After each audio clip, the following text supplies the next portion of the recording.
This film is the first in a trilogy about Nepal, a tiny nation of 28 million people wedged between India and China.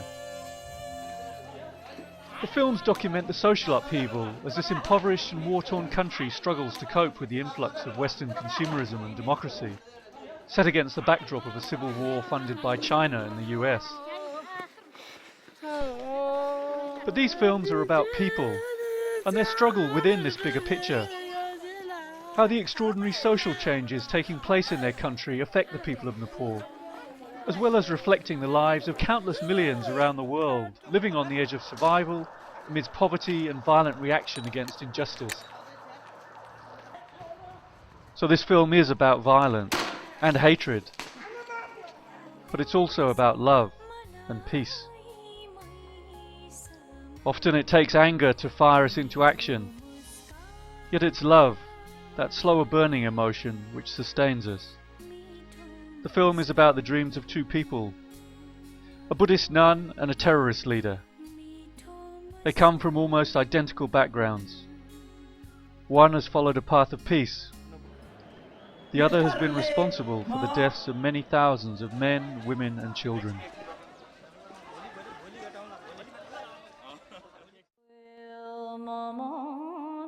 These days, how often does violence seem the only answer? And showing love or kindness a display of weakness? But in Buddhist mythology, Ayatara is a female Buddha, strong and a mother protector. The first part of this film is dedicated to a woman who aptly fits this description. Annie Chuang's a household name all over Nepal. And in the music scene, she's on a par with the likes of Kylie Minogue. She's won numerous music awards, and her albums frequently top the charts. She's also made a fortune in Nepali terms by touring in the US and Europe. Her story is about what she's done with the money she made, though her life journey is an inspiration in itself.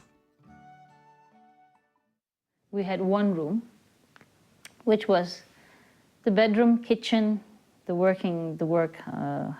workshop room, the shrine room, everything. My father was a sculptor who made statues, molding. Right. He was one really good artist. And my mother used to help him.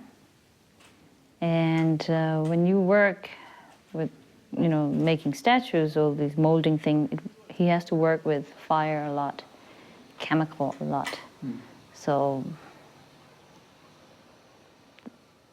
he was a bit of aggressive character. And I was there to do the housework, taking care of my younger brothers. How many brothers and sisters were there in the family? I had two younger brothers. So my toys were my brothers, my younger brothers. I always had to carry one on my back, and one on by hand. On my back, it will never be empty. I always had to have him carried. Even if I get a little bit of free time, I would be playing somewhere outside, but I would have my brother on my back. What was the difference in your experience as a child compared to your brothers? My brothers, they were boys. They were allowed to play freely, happily, They didn't even have to wash one small cup or plate. And I was expected to get up early in the morning, prepare the breakfast, wash the dishes, do the laundry, clean the house, serve the family overall. Was your schooling any different to your brothers? We were in the same school, but difference only is that I was sent to school only when I was around age of 9. Right. And my younger brothers, they were sent to school around age of 5. Did your father encourage you to have an education? They never really bothered about my homework. They never really were bothered about how much I have learned. So even your mother didn't see the benefit of an education? Well, she saw it, but she can't do much. Okay. Big boss is our father. And his attitude was quite ambivalent? I would not say that he was that cruel or bad person. He was just a little ignorant, that's all. She was also feeling very sorry for me because I was being beaten up almost every day too. Right. Despite the fact that I did a lot of, I did all the housework. Because one day I was crying and she said, "Oh, don't cry, don't be sad, he's your father, he loves you." And all this. And then suddenly I ended up asking the question, do I really have to live a life like yours too? Which means like when you grow up, get married and have a husband like him who doesn't really respect you or love you. At least means like show his love to you with respect. And she said, "No, you don't have to if you don't want to." And I said, "Oh, what can I do then?" She said, "You can become a nun. Then you don't have to get married." So that was it. Yeah. The first day I was so happy. I was really, really happy. And then the most happy experience was when I shaved my head. Felt so light and cool. And then my teacher was really, really kind to me. He gave me a room, small, tiny room, which I felt like, oh God, this is so cute room. And then since I was the youngest there, everybody was so nice to me. They loved me, and they really, that was the place my teacher really gave me my childhood back, actually, as if I have to say it. I was able to feel like a child there. I was playing around, jumping around, being naughty, and being still loved by everyone. Why did you choose to become a nun as opposed to some of the other options that were open to you? Well, there were no other options in our society. Because being a girl, when you grow up, it's the parent who makes the decision.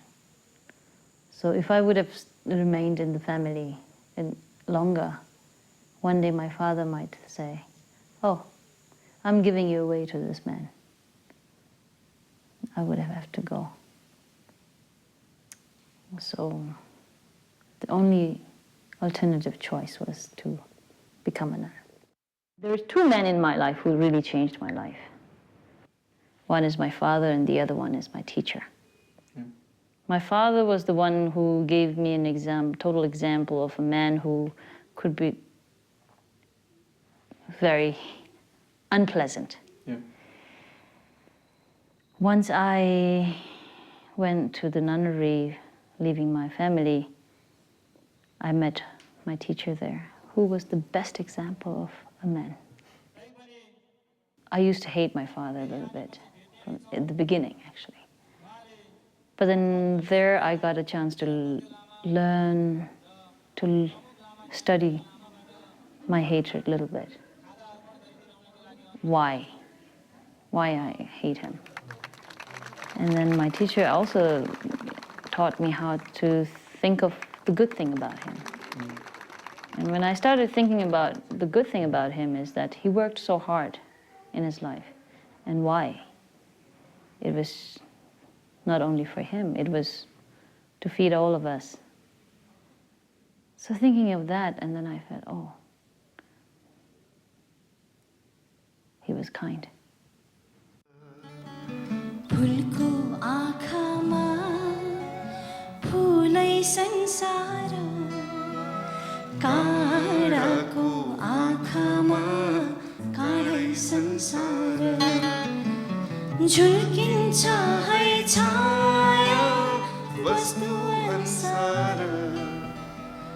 So you were a nun for about 10 years and then you had the opportunity to make an album. Well, as I said, I realized I have a lot of potential. I can do a lot of things in my life. And then, very fortunately, a friend of mine from America, who's a musician, called Steve Tibbetts, realized that we can make an album. He actually was the one who really thought that I could sing well. How did you feel when someone said you could sing well enough to make an album? Well, happy. okay. But it was never something like, oh, how exciting it is, or anything like that. But then later on, when I started to receive a lot of appreciations, reviews from many different people all over the world, I was happy, actually. And then soon I was invited to do concert tours in America.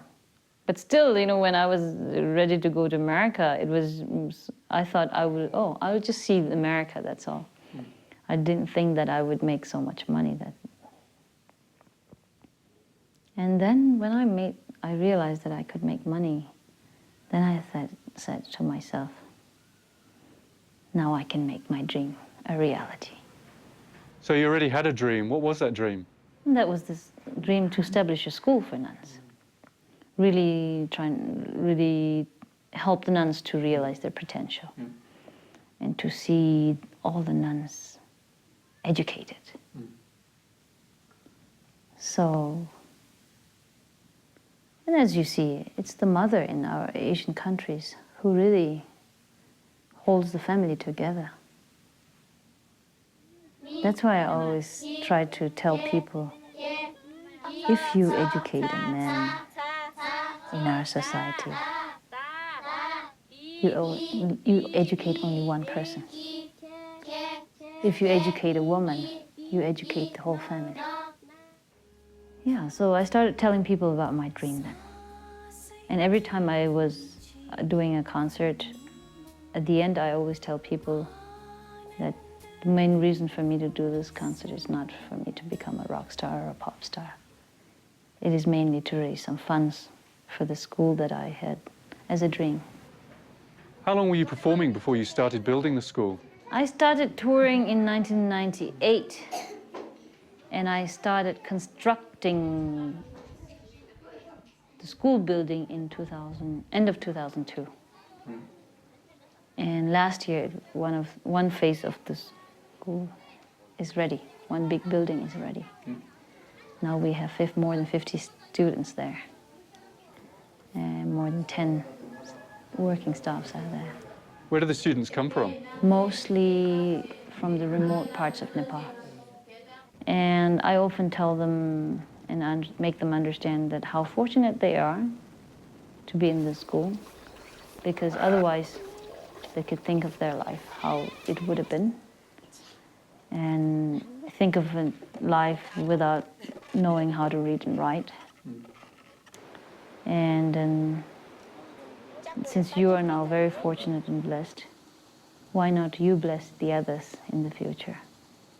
I really hope and pray that the new generation will not limit their ability or the potential with just receiving good quality of education. And then good quality of education means good job, good salary.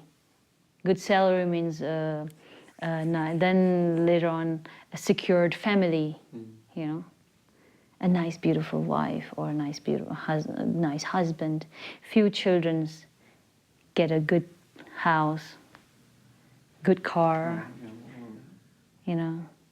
So this seems to be very limited with this, good bank balance.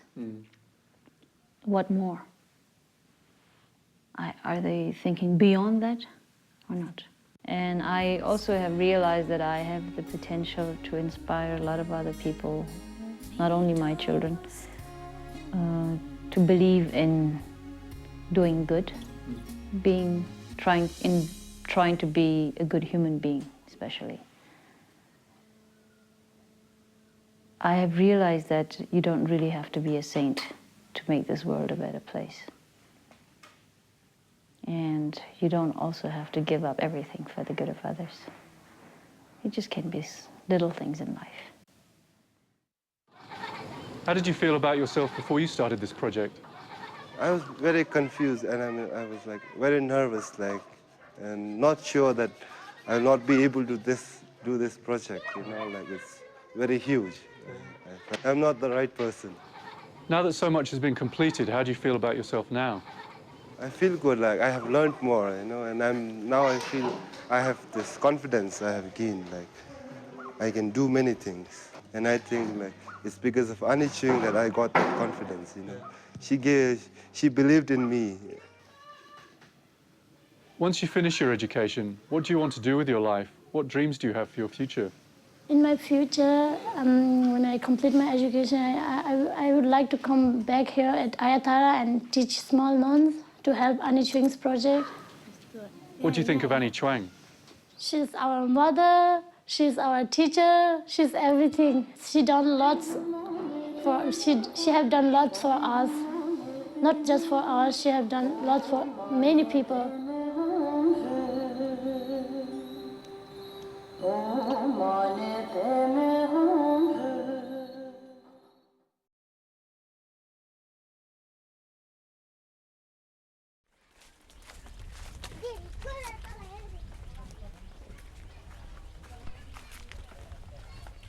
Have you ever wondered what it would be like to be a terrorist? Or what would make someone turn their back on society, pick up a gun and kill someone? In the second part of this film, Krishna Mahara, one of Nepal's most notorious terrorist leaders, talks candidly with us about his life and why he became a terrorist.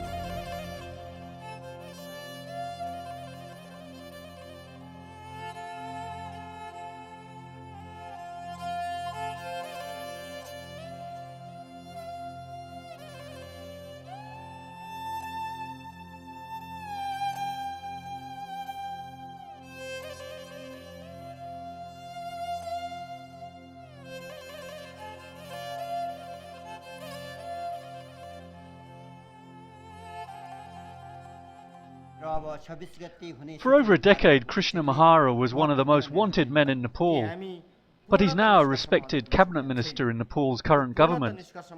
He talked openly about what led him to become a revolutionary, and what life was like for himself and his family during the years underground, and what he feels about the decisions he made that contributed to the deaths of so many people killed during the war.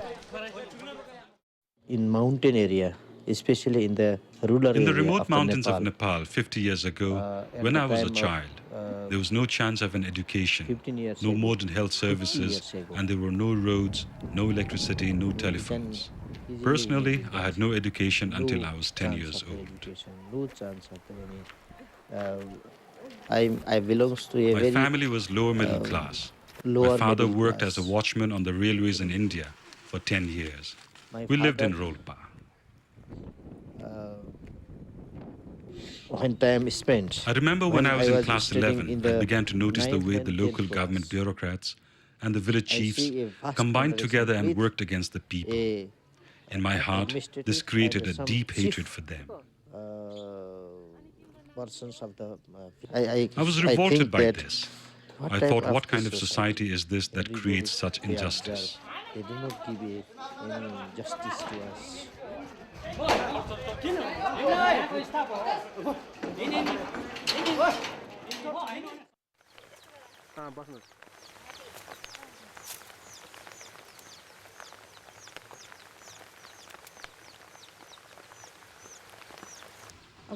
I felt grief, but then I felt fine after altering this sorrow and grief into power.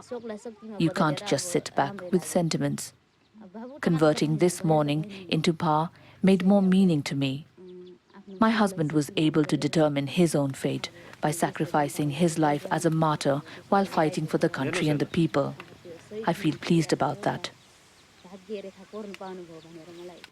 So do you want to take revenge? Yes, I wish to take revenge and I am ready for it. Who do you want to take revenge against? The police who killed your husband or anyone else as well? If they didn't do anything to us, there is no reason to kill them. They are also the children of our country like us. But if they want to kill us, then we will also want to kill them, even if it is the police. The police labeled innocent people as Maoists and started killing them. The police came here and started robbing people and raping women. What can we do now? We were forced to stand up for ourselves and take up arms.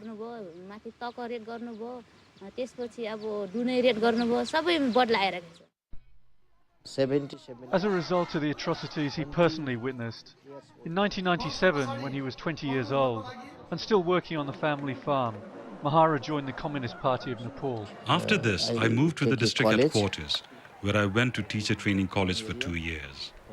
Then I worked as a teacher for 12 years in remote villages all over the Rolpa area. Then after I joined a teacher.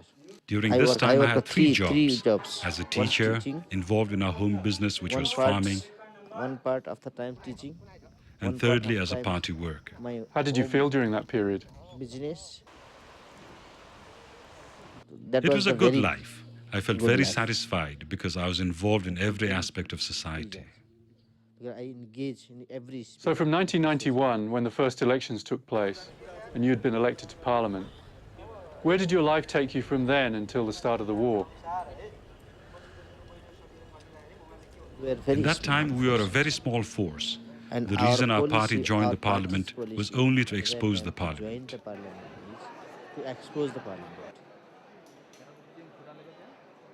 साँच्चै सुदृढ खालको एकताबद्ध खालको नयाँ नेपालको रूपमा निर्माण गर्ने हो भने त्यो शक्ति भनेको नेकपा माओवादीले मात्रै गर्न सक्दछ भन्ने कुरा साबित भइसकेको छ। यो सच्चाइ प्रतिगमनकारीहरूले बुझ्न धेरै वर्ष लाग्छ र कयौं वर्षसम्म उनीहरूले बुझ्दैनन्। Inside the parliament, nobody raised During the that time, questions. I only got frustration. Nobody discussed the questions raised by the public or cared about the problems in the remote areas. The politicians were just quarreling over jobs and putting money in their pockets. For the post, for the money. So there is It was obvious that there was no way apart from a revolution to get real change. We decided to raise arms because we could not achieve anything by peaceful means. We can get by peaceful We went in parliament, we get only frustration. We arranged strikes and marches, but this didn't work either. The police beat us, people got arrested. At this time, more than 20 people were killed during peaceful demonstrations. There was no alternative to war. So there is not any alternatives besides the revolutions. When we decide, at this time, when the party decided to start the People's War, we had no arms at all. People's War in Nepal. So we took whatever we could find from the villages. No any arms. We had to threaten people to give us their homemade guns. But we demand with people like the domestic arms. There was only... From what I can remember, the PLA started with only 35 members with homemade guns when you did our first raid on a police post in Holeri and Artbiscote in Urku. Once you became involved in the war, who looked after your family? Society. Society, the public, they looked after my children. They cared because our People's War was in the right direction politically. So many people strongly supported us. They said you are doing the right thing. Were your children always together? Yes. We never go in the Personally, jungle. I never went in the jungle. I never go. I always stayed in the village. When the army came, the public protected us. With the public. What have you gained personally from being in such a powerful position in the party? Where I am now is because of the war, not because of my abilities or my goals in life. The country had need for a revolution, and I stood up for this need. After being doomed under the shackles of suppression, standing up for the war felt much better than sitting down and just accepting what happened to us. I feel great satisfaction now. What sacrifices did you make during the war? I have no own home. I lost my home and my land. I have no own land. and I have no My personal home is property. party. I have only the clothes I stand I up have in only and one bag. This my properties. One bag.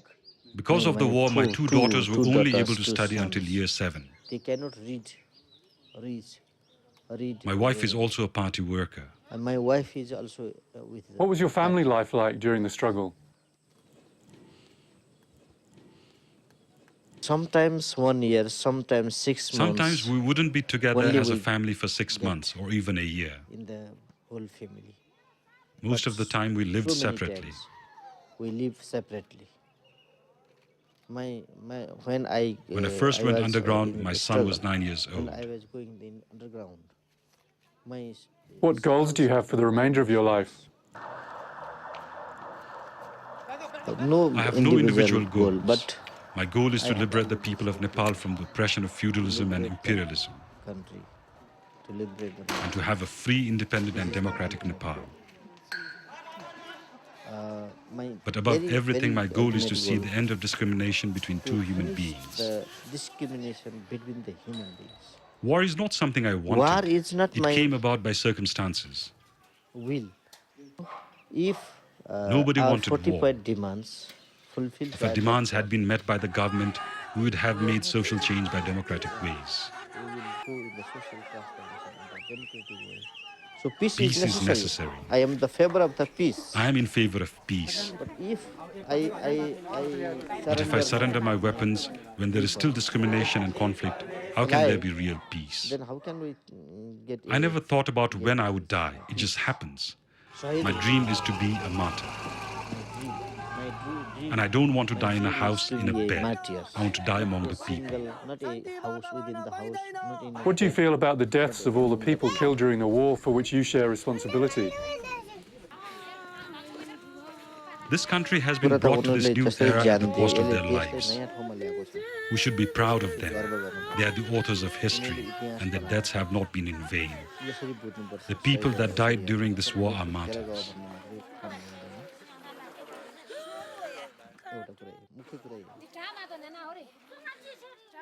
I do not know. I am a very I don't think I'm an impressive impressive man. leader. I don't think of myself like that. Personally, myself, I cannot be simple and very ordinary man. I just think of Just like myself as other a simple, men. ordinary man, But- just like but everyone else. History, by the work, But because of history, because of the war, people have put me in this position. stage. So it is also, I cannot say a superior. The background footage in this film, which was all shot in the last 5 years, clearly shows that rural life in Nepal has changed very little from when Annie Chuang and Krishna Mahara were kids 30 years or more ago. So there's still much to be done by them and others with the same dedication and determination.